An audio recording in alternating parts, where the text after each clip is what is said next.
পিয়ে চল সোনার মদিনা মুসাফির মুসরিয়া কি জল পিয়ে চল সোনার মদিনা সালাতুন ইয়া আলাইকুম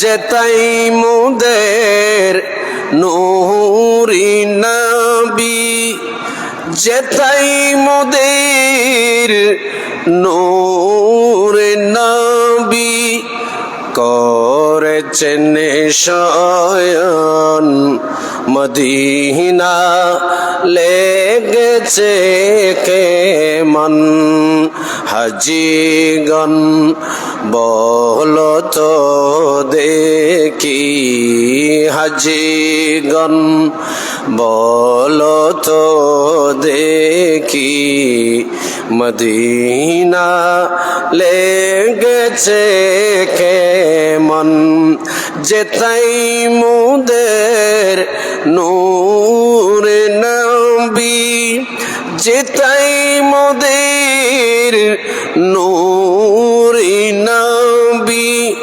করেছেন শয়ন মদিনা লেগেছে কে মন সালাতুন ইয়া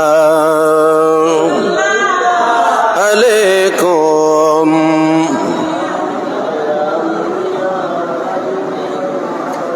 আলহামদুলিল্লাহ ওয়া শুকরু লিল্লাহ।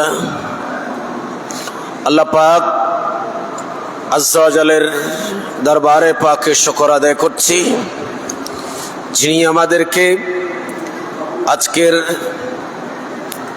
জুমার নামাজে উপস্থিত হওয়ার একাট্টা হওয়ার তৌফিক এবং সুযোগ দিয়েছেন। আসুন আমরা মোহাব্বতে একবার বলি আলহামদুলিল্লাহ।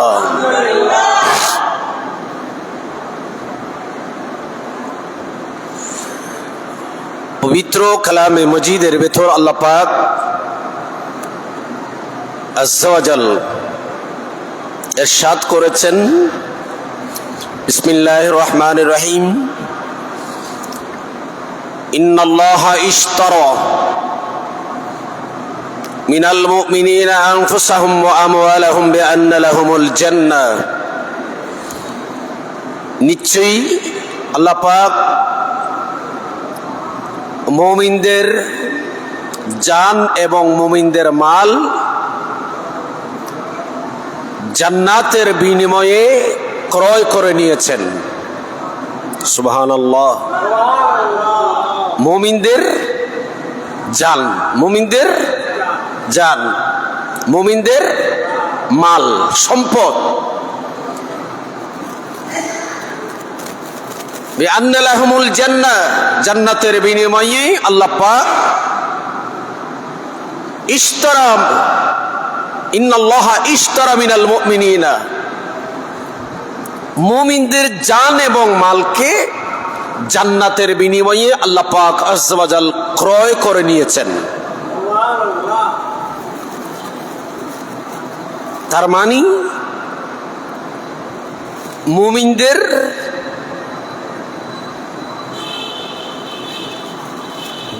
মাল, মুমিনদের জান আল্লাহর রাস্তায় যারা ব্যয় করবে, তাহলে বোঝা যাচ্ছে এরা জান্নাতের রাস্তায় ব্যয় করবে, ব্যয় করলো। আল্লাহর রাস্তায় ব্যয় করা মানে জান্নাতের রাস্তায় ব্যয় করা। আল্লাহ পাক যখন মুমিনদের জান এবং মালকে ক্রয় করে নিয়েছেন, এই জন্য সাহাবায়ে কেরাম বদরের ময়দানে, উহুদের ময়দানে ওরা ওনাদের সর্বোচ্চ, ওনাদের জান এবং মালকে আল্লাহর রাস্তায় কোরবানি করেছেন। অনেকেই জীবন দিয়ে শহীদ হয়েছেন, আবার অনেকে নিজেদের সম্পদকে ইসলামের জন্য ব্যয় করে দিয়েছেন। তাদের মধ্যে অন্যতম হচ্ছে খলিফাতুর রাসূল সাইয়েদনা আবু বকর সিদ্দিক, সকলে বলুন রাদিয়াল্লাহু তাআলা আনহু। এই জন্য তাবুকের যুদ্ধে রাসূল আরবি সাল্লাল্লাহু তাআলা আলাইহি ওয়াসাল্লাম সাহাবায়ে কেরামদেরকে সামনে নিয়ে আমার নবী বলেন, আগামীকাল যুদ্ধ হবে, যুদ্ধের জন্য কিছু সম্পদ দরকার। সাহাবী, তোমাদের কার কাছে কি আছে? তোমাদের কার কাছে কি আছে? যার কাছে যা আছে ইসলামের জন্য বাইতুল মালের মধ্যে দাও। এই কথা যখন বললেন, খলিফাতুল মুসলিমিন ফারুক আজম রাদিয়াল্লাহু তাআলা আনহু, ইনি ওনার সম্পদকে দুই ভাগে ভাগ করলেন। হাদিসে পাকে এইভাবে আসছে, ফারুক আজম রাদিয়াল্লাহু তাআলা আনহু উনি ওনার মালকে দুই ভাগে ভাগ করে নিসফ নিজের পরিবারের জন্য রেখে দিলেন, আর নিসফ আর অর্ধেক ফারুক আজম রাদিয়াল্লাহু তাআলা আনহু আমার দয়াল নবীর হাতে এনে দিয়ে দিলেন। কারণ মুমিনদের জান যেটা, সে জানের মালিক মুমিন নয়। মুমিনদের কাছে যা সম্পদ আছে সে সম্পদের মালিক মুমিন নিজে নয়। এই জন্য কোরআন পাকের ভেতর আল্লাহ পাক আযজা ওয়া জাল ইরশাদ করেছেন। আল্লাহ পাক আমাদের জন্য কত সুন্দর করে বলেছেন।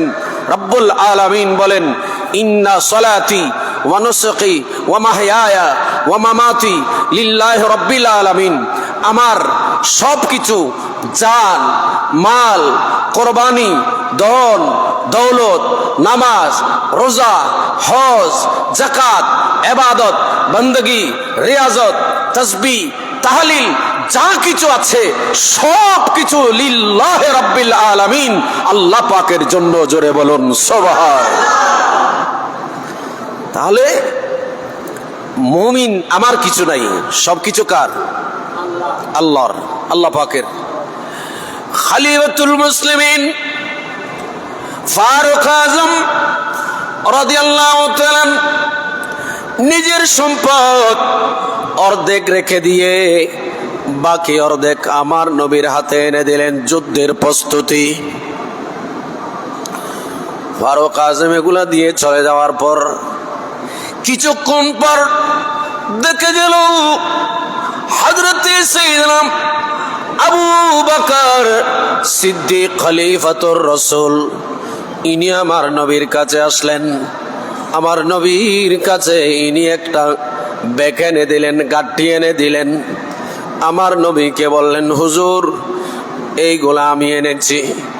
আমার নবী বলেন, মা আবকাইতা লিআহলিক, ওগো আবু বকর, তুমি আমি নবীর ডাকে যা ছিল সব তুমি এনে দিয়েছ। এখানে কি আছে আল্লাহ এবং আল্লাহর রাসূল ভালো জানেন। আবু বকর, মা আবকাইতা লিআহলিক, তুমি তোমার পরিবারের জন্য, ছেলে মেয়েদের জন্য তুমি কি রেখে আসছো? ফারুক আজম ওনার সম্পদকে দুই ভাগে ভাগ করে এক ভাগ আমি নবী, আল্লাহ এবং আমি রাসূলের জন্য, দ্বীন ইসলামের জন্য নিয়ে আসছে। আর আবু বকর, তুমি তোমার পরিবারের জন্য কি রেখে আসছো?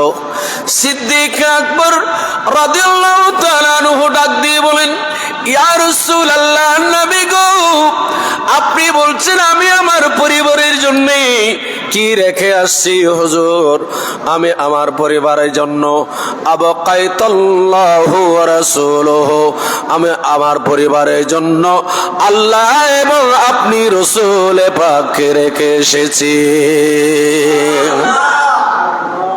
আমি আমার পরিবারের জন্য আল্লাহ এবং আপনি রাসূল পাককে রেখে এসেছি। হুজুর, আমার ঘরে আর কিছুই নাই, যা ছিল এগুলো আমি আপনার কাছে এনে দিয়েছি। যা ছিল এগুলো এই গাঠির ভেতর, এই ব্যাগের ভেতরে আছে। আল্লাহর নবী খুলে দেখলেন, ব্যাগ খুলে দেখলেন, গাঠি খুলে দেখলেন, খুলে দেখতে পেলেন আমার রাসূল এই গাঠি, এই ব্যাগের ভেতর দেখা যাচ্ছে কিছু সোলার ছাই। কিছু চুলার কি কথা বলেন, চুলার কিছু ছাই আছে, আর কিছু জরাজীর্ণ ফাটা একেবারে জরাজীর্ণ কাপড় চোপড় এগুলাই আছে এই বেখের ভেতর। আমার নবী আবু বকর বলে, হুজুর আমি আমার ঘরে আর কিছু রাখি নাই, কারণ ইন্নাল্লাহা ইশতারা মিনাল মুমিনিনা আনফুসাহুম ওয়া আমওয়ালাহুম বিআন্না লাহুমুল জান্নাহ, নিশ্চয় আমার আল্লাহ পাক আযজা ওয়া জাল জান্নাতের বিনিময়ে মুমিনদের জান এবং মালকে ক্রয় করে নিয়েছে। তো আমি আবু বকর সব কিছু আল্লাহ এবং আল্লাহর রাসূল ধর্মের জন্য, দ্বীনের জন্য কোরবানি করে দিয়েছি। হুজুর এই জরাজীর্ণ এই কাপড়, একেবারে ছেঁড়া কাপড়, কিছু চুলার ছাই ছালি, আবু বকর এগুলো কি জন্য? আমার নবী আবু বকর সিদ্দিককে বললেন, সিদ্দিক আকবর বলেন, হুজুর আমি এইগুলাই পেয়েছি, আমার ঘরে আর কিছুই নাই। সাহাবা একরাম সামনে বসা, সাহাবা একরাম ফারুক আজম বলেন, আজকে তো আবু বকর সিদ্দিকের উপরে চলে গেলাম আমি, দান সৎকার ভেতর দিন ধর্মের মধ্যে ব্যয় করার মধ্যে আমি আজকে আবু বকর সিদ্দিকের উপরে চলে গেলাম। কারণ সিদ্দিক আকবর মাত্র চুলার চালিগুলা জরাজীর্ণ কাপড় ছাড়া আর কিছুই নাই। আমার আল্লাহ বলেন, আমার নবী সাহাবা একরামদেরকে এই আয়াত শুনিয়ে দিলেন।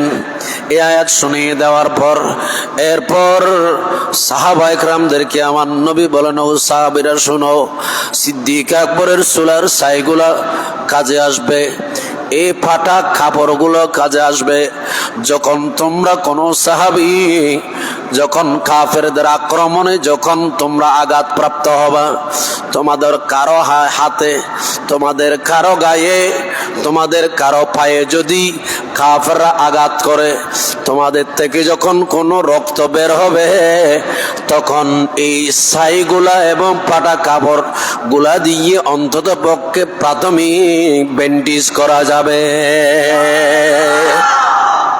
দেখেন সিদ্দিক আকবর বলেছিলাম, সিদ্দিক আকবর রাদিয়াল্লাহু তাআলা আনহু কিভাবে ইসলামের জন্য, সাহাওয়াত কিভাবে ইসলামের জন্য, দ্বীনের জন্য, ধর্মের জন্য ইনি এগিয়ে এসেছেন। এই জন্য আমাদের উচিত দ্বীন ধর্মের দিকে আমাদেরকে অগ্রসর হওয়া, দান সৎকার দিকে অগ্রসর হওয়া। সিদ্দিক আকবরের এমন কোন বিষয় সাহাবা ইকরাম সদা সর্বদা দ্বীন ধর্মের জন্য তারা তাদের জীবনকে অথবা তাদের মালকে বিসর্জন দিয়েছেন। আমরা একটু সময় দিতে পারি না। আমরা একটু মসজিদে এসে, আজকে সাহাবা ইকরাম যদি রক্ত না দিতেন, আমরা আজকে এই মসজিদ পেতাম না, এই দ্বীন পেতাম না, এই ধর্ম পেতাম না। কোরআনুল কারীম আজকে যে 30 পারা আমার সামনে, আপনার সামনে যে পাণ্ডুলিপি দেখতে পাচ্ছেন, সেটা আমরা পেতাম না, শরীয়ত পেতাম না, তরিকত পেতাম না, দ্বীন পেতাম না, মা বাবার মাঝখানে যে মহব্বত, সেই মহব্বত আমরা পেতাম না।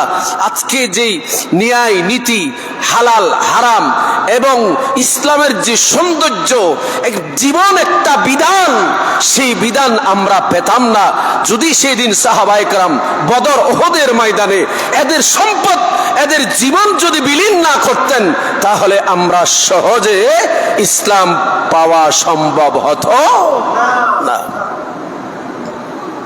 ওনাদের অবদান, ওনাদের পর সাহাবীদের পর তাবি, তবে তাবি, এরপর আউলি ইকরাম, এরপর যারা দ্বীন ধর্মের এখন বাহক, যারা দ্বীন ধর্মের জন্য কাজ করছে, আমরা ওনাদের কি স্বীকৃতি দিতে হবে। ওরা কত কষ্ট করেছে এবং কি যুদ্ধের ময়দানে। আরবতে এখনো আপনি যেখানে সেখানে পানি পাবেন না, পানি নাই। আমরা তো এখানে আমাদের পানি অন্তত পক্ষে পুষ্কুনি, নদী, নালা অভাব নাই, আমরা পানি পাই। আমরা এখানে একটা এমন এমন জায়গা আছে, একটা বাঁশ গেড়ে দিলেও নিচ থেকে পানি উঠে না। আরবের মধ্যে সেই ব্যবস্থা নাই। এমন এমন কত কষ্ট যুদ্ধ হচ্ছে, কাফেরদের সাথে যুদ্ধ চলছে, পানি নাই। সাহাবায়ে কেরাম ইসলামের জন্য যুদ্ধ করছে, যুদ্ধের ময়দানে আহত হলো, জান যাবে, একেবারে পানির তৃষ্ণায় জিহ্বা বের হয়ে যাচ্ছে, সামান্য পানি। ওই পানি আহত একজনকে খাওয়াতে গেল। যাকে খাওয়াতে গেল, এখন তো আমরা যা পাই তা আমরা নিজে আগে খাই, অন্যের কথা চিন্তা করি না, করি না। এবং কি সামান্য খাবার পর্যন্ত, যখন কোথাও কোনো বিয়ে শাদী মেজবানের মধ্যে সামান্য খাবার, 5-6 জনের খাবার, সেই খাবারের লোভ পর্যন্ত আমরা কি করতে পারি না, আমরা ছাড়তে পারি না। আমার সাথে যে কয়েকজন বসেছে ওরা কি খাবে সে চিন্তা করি না, সবগুলো আমরা 1-2 নিয়ে ফেলি। অথচ সাহাবায়ে কেরাম একজনের কাছে গেলেন, আহত একজন, জান চলে যাবে, পানি পান করাতে গেল। ইনি বলেন না আমাকে দিয়েন না, ওই যে ওই পাশে আমার আরেক ভাই আহত হয়েছে, কাফেরের তলোয়ারের আঘাতে জর্জরিত হয়েছে, আমার ওই ভাই হয়তো সে আমার আগে মারা যাবে, শহীদ হয়ে যাবে, আমাকে না আগে ওনাকে পান করে আসেন। ওনার কাছে যখন গেল, যিনি একেবারে জান চলে যাবে, ইনি ইশারা দিয়ে ইনি বলছেন আমাকে না আগে, আমার পাশে আরেকজন আছে আমার চাইতে বেশি আহত, ইনি তৃষ্ণার্ত, ওনাকে খাওয়াই আসেন। এইরকম দেখা গেল সাহাবায়ে কেরাম এরা এমন ভাবে ইসলামকে প্রচার করেছে। ওই আহত যুদ্ধের ময়দানে পানি একজনকে খাওয়াতে গেলেন, ইনি বলেন ওনাকে খাওয়ান, ইনি বলেন ওনাকে খাওয়ান। শেষ পর্যন্ত অনেকে পানি খাওয়াতে পারেন নাই, পানি খাওয়াতে গিয়ে আরেকজনকে সহযোগিতা করতে গিয়ে নিজে পানি পান না করে শাহাদাত বরণ করে মওলা রফিক আলা লাব্বাইক বলে চলে গেলেন। এটার নাম ইসলাম, এটার নাম ধর্ম।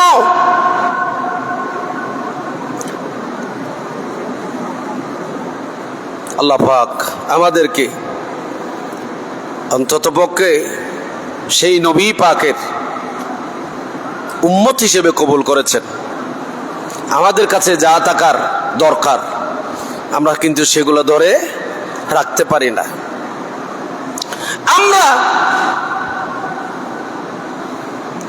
রাসূল পাকের আদর্শ যেটা, সেই আদর্শের ভেতর আমাদের জীবনের পুরো জীবন স্টাডি করলো। এমন এমন মুসলমান আছি আমরা, আমাদের সমাজে এমন এমন মুসলমান আছে, মাঝে মধ্যে দেখা যায় অনেক ইউটিউবার আছে, ইউটিউবার ধর্মের কথা রাখলাম, নামাজ কালামের কথা রাখলাম, ন্যায় নীতির কথা রেখে দিলাম। অনেক ইউটিউবার আমরা মাঝে মাঝে দেখতে পাই যে জিজ্ঞাসা করা হলো আপনি মুসলমান? বলে জি আমি মুসলমান। বলে আপনি যদি মুসলমান হয়ে থাকেন আমাদের মুসলমানদের আপনার নবীর নামটা বলেন। কি বলবো, জীবনটাই এমনি শেষ, দুনিয়াতে জীবন শেষ। অনেক সময় এমন মুসলমান আমরা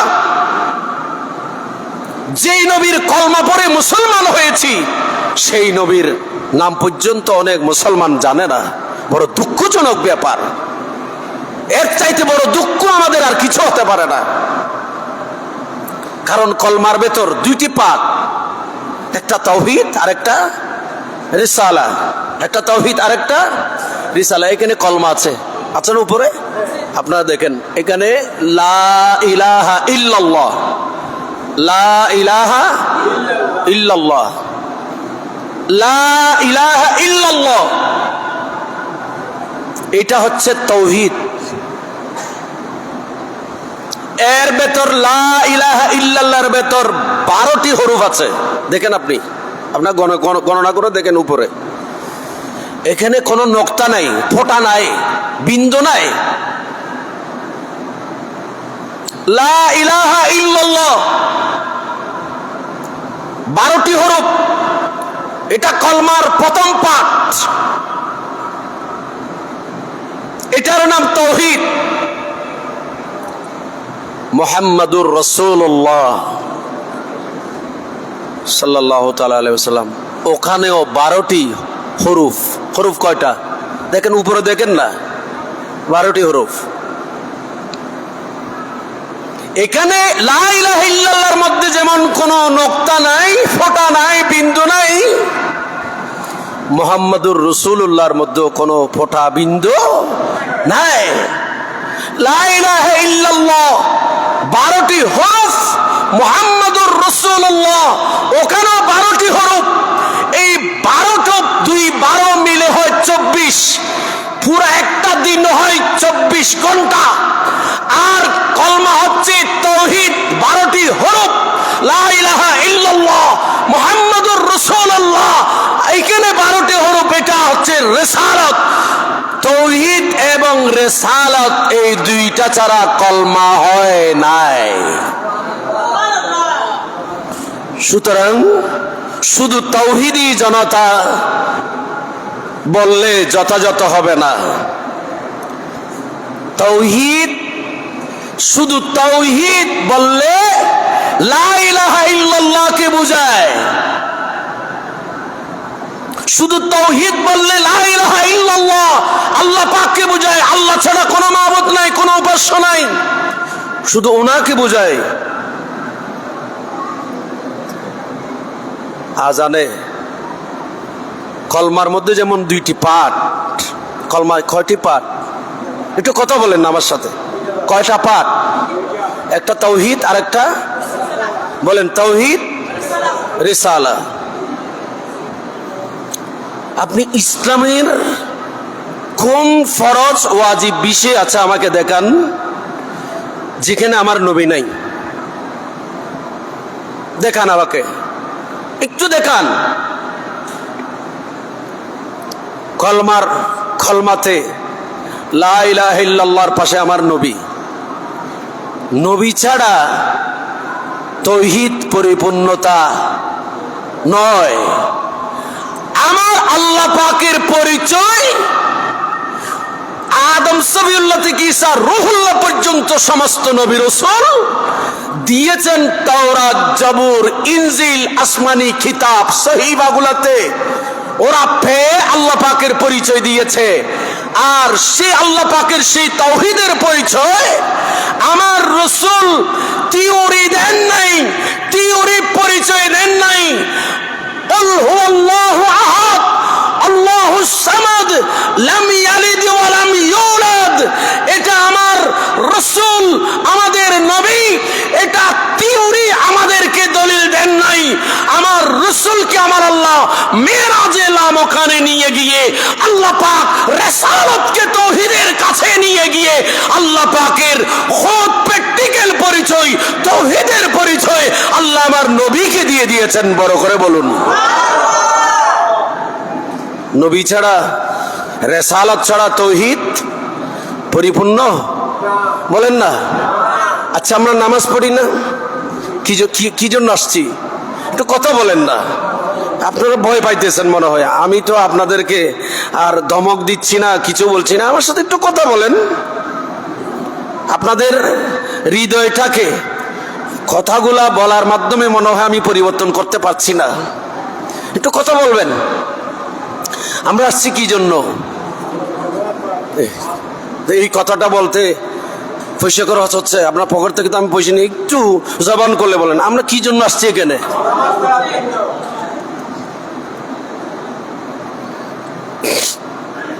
নামাজ পড়ার জন্য আসছি। আল্লাহর ঘর যেটা, এটা আমার আল্লাহ নিজে বানায় নাই। আমার আল্লাহ বলেন আমার ঘরকে আমি বানিয়েছি সর্বপ্রথম ফেরেশতা দিয়ে। আল্লাহ তো কুন বললে কায়েফ ফায়াকুন হয়ে যায়, হয় না? ইযা আরাদা শাইআন, আমার আল্লাহ যখন কিছু এরাদা করেন আইয়াকুল লাহু কুন ফায়াকুন, আল্লাহ পাক যখন বলে তখন হয়ে যায়। আল্লাহ বলেন আমি আমার ঘরকে সর্বপ্রথম বানিয়েছি ফেরেশতা দিয়ে। ফেরেশতারা আমার ঘরকে তাওয়াফ করেছে। এরপরে সেই ঘরকে বানালেন ইব্রাহিম খলিলুল্লাহকে দিয়ে। সুবহানাল্লাহ বলবেন না?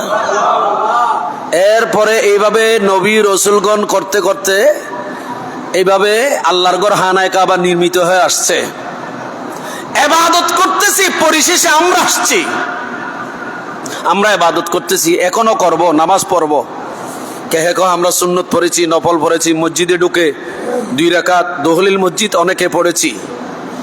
ফরজ বলেন, ওয়াজিব বলেন, সুন্নতে মুআক্কাদা বলেন, সুন্নতে জায়েদা বলেন, যত প্রকারের নামাজ আছে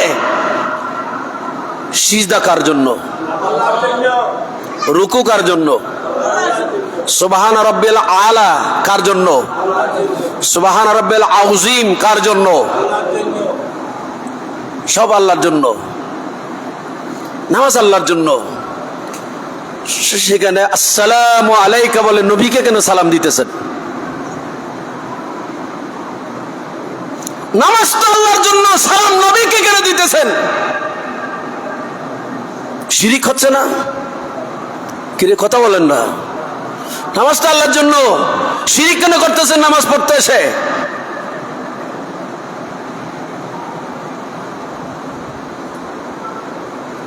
এই জন্য বলছি এমন কোন ইবাদত নাই যেখানে আমার নবী নাই। একটু বড় করে সুবহানাল্লাহ বলেন। নামাজের জন্য আজান দেওয়া হয়, কি দেওয়া হয়? আসার জন্য। জামাতের জন্য ইকামত দেওয়া হয়, কি দেওয়া হয়? সেখানে আশহাদু আল্লা ইলাহা ইল্লাল্লাহ, আশহাদু আল্লা ইলাহা ইল্লাল্লাহর পরে কি আছে? আশহাদু আন্না মুহাম্মাদার।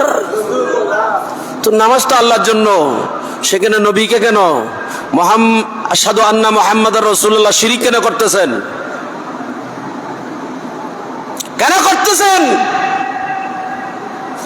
এই জন্য বলছি তাওহীদি জনতা বললে সমস্ত ইনসান চলে আসবে, কারণ কাফেররাও তাওহীদকে বিশ্বাস করত, আমার আল্লাহ পাককে বিশ্বাস করত। আবু জেহেল, আবু লাহাব, উতবা, সাইবা এবং কি পৃথিবীতে যত ধর্মের লোক আছে সবাই আমার আল্লাহ পাকের একত্ববাদকে মানে, সবাই তাওহীদি জনতা। এবং কি কোরআনে পাক আছে, আমি সময়ের স্বল্পতায় ওদিকে যাচ্ছি না। আবু জেহেল, আবু লাহাব আল্লাহর ঘর ধরে দোয়া করেছে, আমি ওয়াইজও করেছি এখানে। আল্লাহর ঘর ধরে দোয়া করেছে, ইন কানা হালাহু আল হক। আবু জেহেল, আবু লাহাব আল্লাহর ঘর ধরে দোয়া করছে, আল্লাহর কোরআন তাওহীদকে আল্লাহর ঘরকে ধরে বলতেছে, যদি মুহাম্মাদের কথা সত্য হয়, মুহাম্মাদের বাণী যদি কোরআন হয়, মুহাম্মাদের ধর্ম যদি ইসলাম হয়, মুহাম্মদ যেটা বলছে সেটা যদি সত্য হয়। কে বলছে? কি বাবা একটু কথা বলেন না, কে বলছে? আবু জেহেল, আবু লাহাব, কাফেররা বলছে, ফামতির আলাইনা, ও তাওহীদ, ও মাওলা, আমি আবু জেহেল, আবু লাহাব বলছি, তোমার ঘর ধরে বলছি, মাওলা মুহাম্মাদের কথা, মুহাম্মাদের ধর্ম, মুহাম্মাদের বাণী যদি সত্য হয়, ফামতির আলাইনা হিজারাতাম মিনাস সামাই, তুমি আমাদেরকে আসমান উপর থেকে পাথর বর্ষণ করো। একটু বড় করে নাউজুবিল্লাহ বলবেন। আচ্ছা, এই কথাটা কি আল্লাহর বিরোধী করেছে নাকি মুহাম্মাদের বিরোধিতা করেছে? কথা বলেন না আপনারা, এটা আল্লাহর কোরআন। আবু জেহেল, আবু লাহাব তাওহীদ মানতেন, তাওহীদি জনতা। আল্লাহর কোরআন ধরে, আল্লাহর কোরআন বলছেন, আল্লাহর ঘর গিলাবে কাবা, আল্লাহর ঘরের দেওয়াল ধরে বলেছেন, ইন কানা হাযা হুয়াল হক, হুয়াল হক ফামতির আলাইনা হিজারাতাম মিনাস সামাই। আল্লাহ, আমরা আবু জেহেল, আবু লাহাব বলছি, আসমান থেকে আমাদের উপর পাথর বর্ষণ করো। তার মানে আমরা মুহাম্মদের কথা সত্য না মিথ্যা এটা আমরা যাচাই করতে যাচ্ছি। মুহাম্মদের কথা যদি হয় সত্য, তাহলে আল্লাহ তুমি আমাদের উপর পাথর বর্ষণ করো। তার মানে আমরা পাথরের নিচে চাপা পড়ে মরে যেতে রাজি আছি, এরপরও মুহাম্মদের রিসালাতের কথা মানতে রাজি নাই। জোরে বলুন না নাউজুবিল্লাহ। দোয়া তো করলেন, এবার আবু জেহেল আবু লাহাবের দোয়া তো, আচ্ছা দোয়া কি মুসলমানের কবুল হয় না কাফেরের কবুল হয়? কথা বলেন। দোয়া করতেছে আল্লাহর গদ্দরে, আবার আল্লাহ আবার উত্তর দিলেন কোরআনে পাকের আয়াত। আবু জেহেল আবু লাহাবের কথা সুন্দর করে আয়াত দিয়ে আমার নবীর কাছে পাঠিয়ে দিলেন, জিবরিল যাও আমার বন্ধুর কাছে আয়াত দিয়ে আসো। আয়াতের পরে আমার আল্লাহ বলেন, ওয়ামা কানাল্লাহু লিয়ুআযিবাহুম ওয়া আনতা ফীহিম। রাসূল আমার আল্লাহর শান নয়, মা কানাল্লাহু লিয়ুআযিবাহুম ওয়া আনতা ফীহিম, আনতা ফীহিম ওয়া আনতা ফীহিম।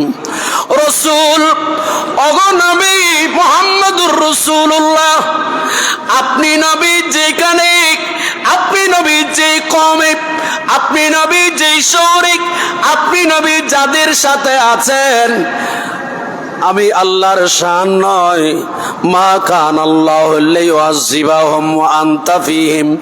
আপনি নবী যেই শহরে আছেন, যেখানে আছেন, আমি আল্লাহর শান নয় সেই শহরে সেই জায়গায় আযাব দেওয়া। তার মানে আবু জেহেল আবু লাহাবের কথায় আমি আল্লাহ পাথর বর্ষণ করব না কেন? ওয়া আনতা ফীহিম, আবু জেহেল আবু লাহাব যেই শহরে আছে, যে মহল্লায় আছে, সেই মহল্লায় আপনি দয়াল নবী আছেন। আমি আল্লাহ আপনি নবীর কারণে, ওয়া আনতা ফীহিম, আপনি নবী থাকার কারণে সেই শহরে পাথর বর্ষণ করে আমি আল্লাহ আযাব দেব না। আযাব দেওয়াটা আমি আল্লাহ পাকের শান নয়। আল্লাহু আকবার বলেন না। তাহলে কি বুঝলেন? কি বুঝলেন? নবীকে বাদ দিয়ে তাওহীদ পরিপূর্ণ বলেন না তো পরিপূর্ণ, কলমা পরিপূর্ণ হয়েছে তাওহীদ রিসালাত উভয় মিলে। আর আপনি বলছেন প্রিয় মুসলিম তাওহীদি জনতা, একদিকে মুসলিমও বললেন আবার তাওহীদও বললেন।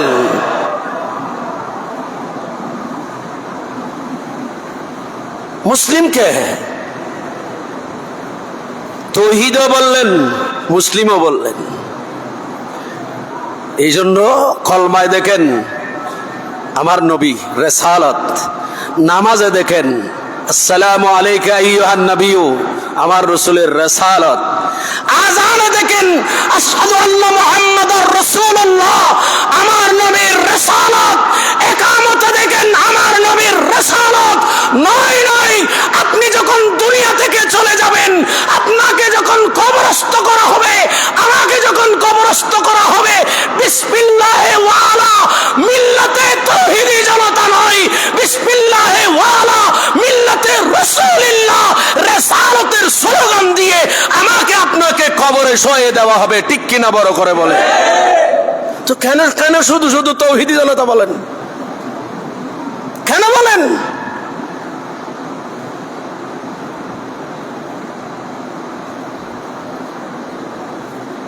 আপনি দেখবেন যারা আমাদের মুসলমান নয়, মুসলিম নয়, নামাজ পড়ে না, রোজা রাখে না, হজ করে না, যাকাত দেয় না, মুসলমান নয়,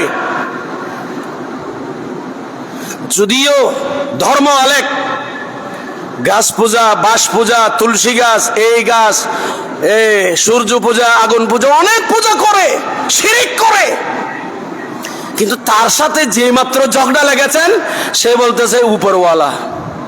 কিরে, তুই এতদিন গাছ পূজা করছিলি, গাছকে প্রভু প্রভু মেনে প্রভু বলছিলি, আগুনকে প্রভু বলছিলি, আগুনকে পূজা দিয়েছিলি, সূর্যকে পূজা দিয়েছিলি, আবার উপরওয়ালা বলে এটার নাম তাওহীদ। ওই উপরওয়ালা মানে লা ইলাহা ইল্লাল্লাহ, এটা হচ্ছে তাওহীদ। এটাকে একজন বিধর্মী কাফের বেদিন সেও আমার আল্লাহ পাকের একত্ববাদে তাওহীদকে মানে, শিরিক করার কারণে, আল্লাহর সাথে শরীক করার কারণে মুশরিক হয়েছে। কি কথা বলেন না কেন? কি করার কারণে? যদি সেই আগুনকে আল্লাহ পাকের সাথে সমকক্ষ মনে না করত, সূর্যকে যদি আল্লাহর সাথে সমকক্ষ না করত, বুধকে দেবীকে যদি আল্লাহর সাথে সমকক্ষ না করত, তো সেই হতো। বলেন না, তখন কি বলতেন? পৃথিবীর সব মানুষ লা ইলাহা ইল্লাল্লাহ বলল। আমার রাসূল হাদিসের মধ্যে বলেছেন, কিতাবুল ঈমান বুখারী মুসলিম শরীফ আছে, আমার রাসূল বলেছেন, মান ক্বালা লা ইলাহা ইল্লাল্লাহ দাখালাল জান্নাহ, যে ব্যক্তি লা ইলাহা ইল্লাল্লাহ বলল, লা ইলাহা ইল্লাল্লাহ বলার পর শিরিক করে নাই, বাস গাছ পূজা মূর্তি পূজা করে নাই, আমার নবী বলেন ফাদাখালাল জান্নাহ, সেও জান্নাতে যাবে। সুবহানাল্লাহ। হ্যাঁ, সে নামাজ কালাম আল্লাহর হক আদায় না করার কারণে শাস্তি পাবে, ফুট করে সোজা জান্নাতে যাবে না, শাস্তি ভোগ করে তারপরে জান্নাতে যাবে। আল্লাহ পাক আমাদেরকে বোঝার তৌফিক দান করুন। আর একটু জোরে বলেন। তো শুধু শুধু আমরা যে রসুল পাককে আলাদা করতে চাইলেও আলাদা করা যাবে? বলেন, আলাদা করা যাবে? তাহলে আপনি লা ইলাহা ইল্লাল্লাহ মুহাম্মদ রাসূলুল্লাহ কলমায় বললেন, আপনি তাকবীর দেওয়ার সময় নারে তাকবীর বললেন, মুহাম্মদুর রাসূলুল্লাহ বাদ কেন দিলেন? তাহলে বোঝা যাচ্ছে আপনি মনে হয় মুহাম্মদ রাসূলুল্লাহ কলমা থেকেও বাদ দিয়েছেন মনে হয়। কিন্তু কথা বলেন না।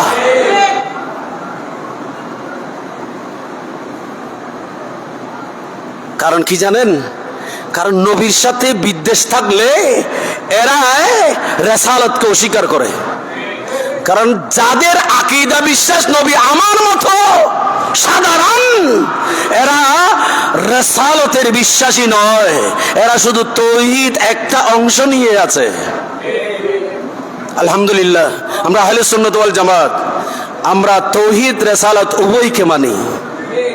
এই জন্য এক শায়ের, এক প্রেমিক খুব সুন্দর বলেছেন, কলমার আগে পরে আল্লাহর নাম, মাঝখানে রাসূল। সুবহানাল্লাহ কন্যা। কলমার আগে পরে আল্লাহর নাম, লা ইলাহা ইল্লাল্লাহ আল্লাহ আছে, মুহাম্মদুর রাসূলুল্লাহর পরে আল্লাহ আছে কিনা দেখেন তো। কথা বলেন না।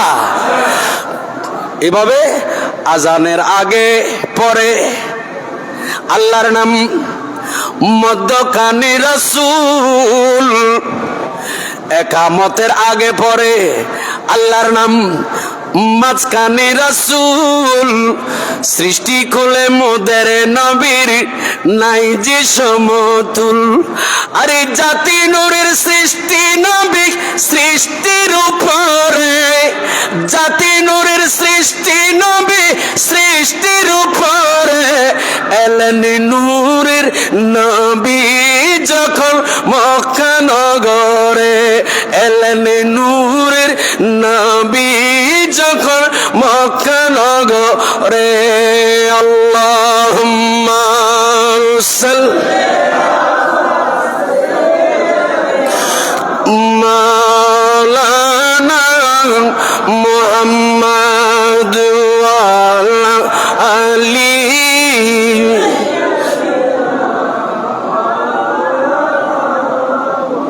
আল্লাহ, দেখেন আজানের আগে পরে, একামতের আগে পরে, মাঝখানে আমার নবীর রিসালাত।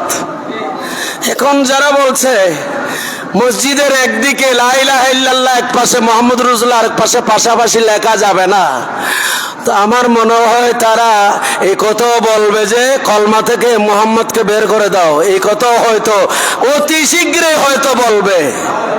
একটু জোরে বলবেন না নাউজুবিল্লাহ। তো যারা আল্লাহর নামের সাথে নবীর নামকে সহ্য করতে পারে না, তো তারা আমার নবীর শানকে কিভাবে সহ্য করবে? কথা বলেন। আল্লাহু আলামু, জানি না তারা নামাজের ভেতরে আমার নবীকে সালাম দেয় কি দেয় না। নবীকে দাঁড়িয়ে সালাম দিলে প্রশ্ন আসে, বেদাতের প্রশ্ন আসে। এই যে খুতবার মধ্যে, মসজিদে খুতবা কি শুধু মসজিদে গরিব নামাজে হয়? কথা বলেন। বাংলাদেশে পৃথিবীতে যত মসজিদ আছে সব মসজিদের মধ্যে খুতবা হচ্ছে না? সে খুতবার মধ্যে আমার নবীর উপর দরুদ শরীফ পড়া হয় কিনা? কি দাঁড়িয়ে পড়ে ইমাম সাহেব না বসে পড়ে?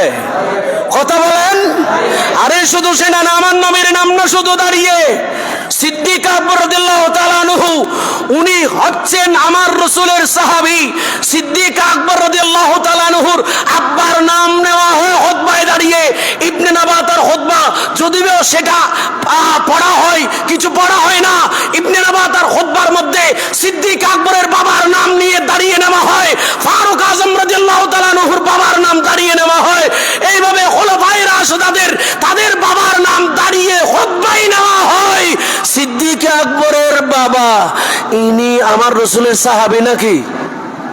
কথা বলেন, জোরে বলেন। ফারুক আজম রাদিয়াল্লাহু তাআলার আব্বাজান আমার রাসূলের সাহাবী নাকি? তো ওনাদের নাম যদি দাঁড়িয়ে খুতবায় নিতে পারেন, শিরক না হয়, তো আমার নবীর নাম নিয়ে দাঁড়িয়ে সালাম যদি খুতবায় দিতে পারেন, তো খুতবার বাইরে দিলে বেদাতের ফতোয়া কেন দেন? বিরক্ত লাগতেছে?